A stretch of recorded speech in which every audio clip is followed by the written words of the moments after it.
What's up, Buttercup? Welcome back to my channel. My name is Nicole and I am an indie writer who is also a Phoenix writer. But what does that mean?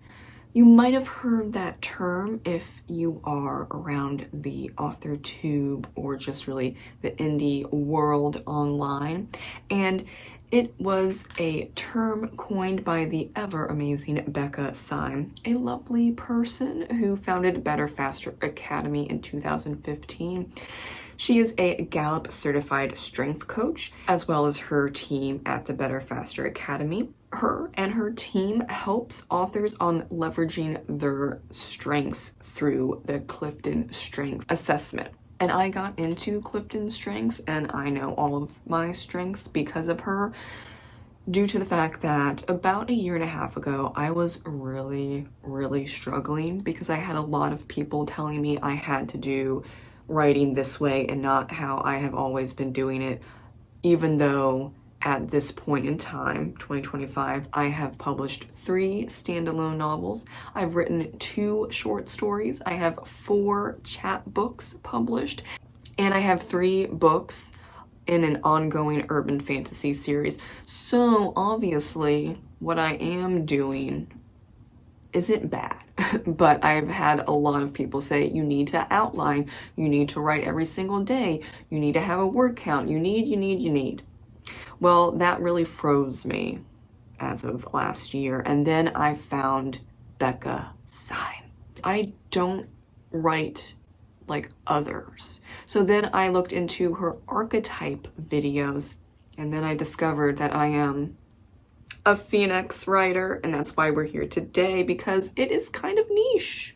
It is an archetype, but not a lot of writers are what you would consider a Phoenix writer. I know my Clifton strengths because of her, like I said, and just to share my top 10 before going into this video more, because yes, it does connect. It does. Number 1 Clifton strength, empathy. Number 2, intellection. Number 3, relator. Number 4, context. Number 5, adaptability. Number 6, learner. Number 7, input. Number 8, command. Number 9, harmony. And number 10, strategic. A Phoenix writer is a subset of a writer archetype, and there are quite a few archetypes per Becca Syme. But what is an archetype? Let's define that first. There's a lot of definitions, but we just want to be on the same page, okay? Simply put, per Becca Syme, author behavior or author behaviors are in patterns, and she has worked with thousands of writers over a span of many years, and everyone's different because we're all individuals, of course, but people, including artists, still fall into specific behaviors and patterns on a macro level. So Becca has categorized writers, and we are here to talk today specifically about one of the archetypes that I am, and maybe you are as well, a Phoenix. Now, why is it called a Phoenix? Well, a Phoenix burns and then is consumed by flames, turned to ash, rests for a while, and then is reborn out of those same ashes. This is a bit of an outliner archetype because us Phoenix writers cannot write every day and in short, small bursts, which is recommended, and we usually, not always, because yes, everyone's different, but we usually can't do the whole outlining situation because a lot of outlining does have to do with writing every day or every other day. That's not really how that works. I'm sure there are Phoenixes that outline to the scene, but as I've noticed, a lot of Phoenix writers can't really outline. That's just my hot take. I don't know if Becca would agree or not, but I've met over the course of a year quite a few Phoenix writers, and none of them outline. Have I worked with thousands upon thousands of writers? No. So that's just my opinion. But what I've noticed is a lot of Phoenix writers kind of just go intuitively into books as well, and they discover, which I am an intuitive discovery writer as well. So there's kind of a lot to it, yes, but humans are complex, even artists. Now, as I was saying before I went on a little tangent with my ADHD, they are a bit of an outlier because us Phoenix writers cannot write every single day, and in short, small bursts, the Phoenix burns very hot and then rises from the ashes and burns bright again.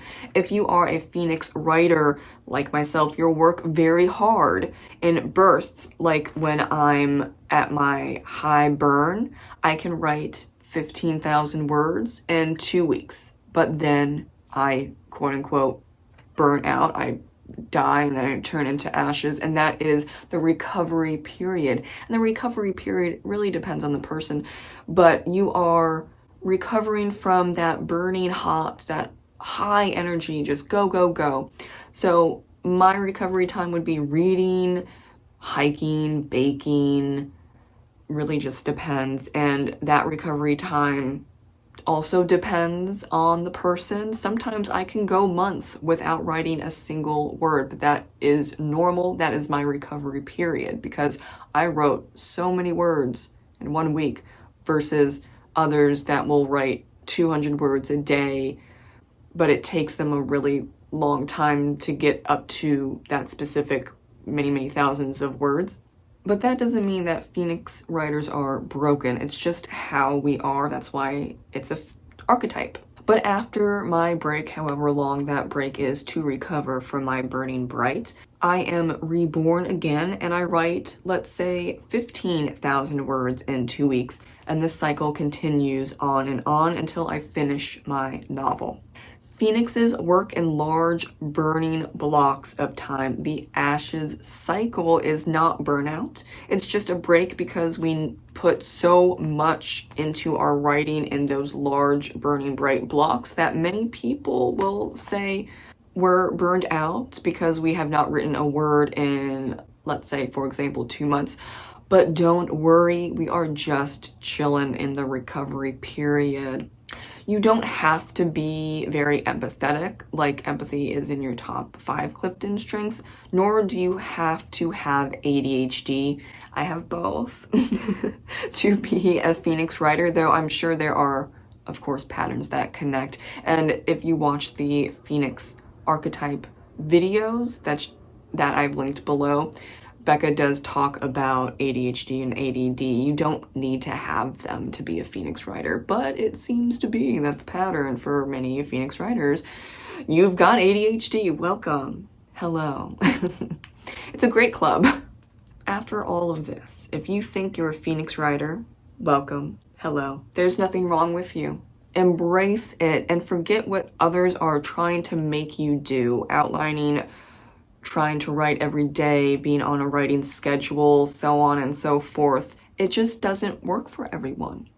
Even though human beings fall into pattern groups, remember there are lots of different groups and none of them are the only way. There's no one right way to create art or to write a novel.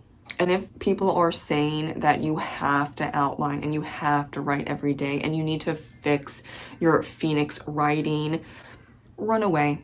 Just run away.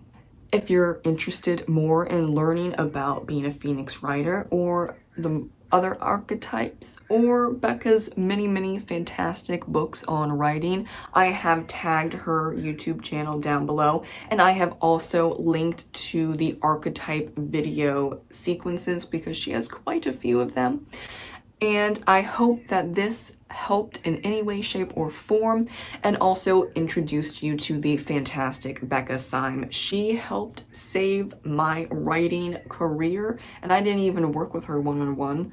All I did was pay for Dear Writer, Are You Intuitive? And I paid for the Clifton Strengths. The book royalties go to her, but the Clifton Strengths, that just goes to Gallup.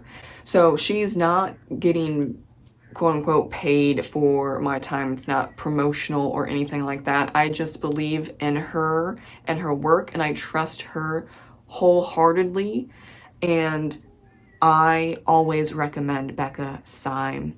Thank you so much for watching my brief overview, but really a rave review of Becca Syme's coined term Phoenix writer. Let me know in the comments if you think you're a Phoenix writer or if you have any question, comments, or concerns about it, and I will see you in the next video. Thank you so much for watching again, and I hope this helped. Bye.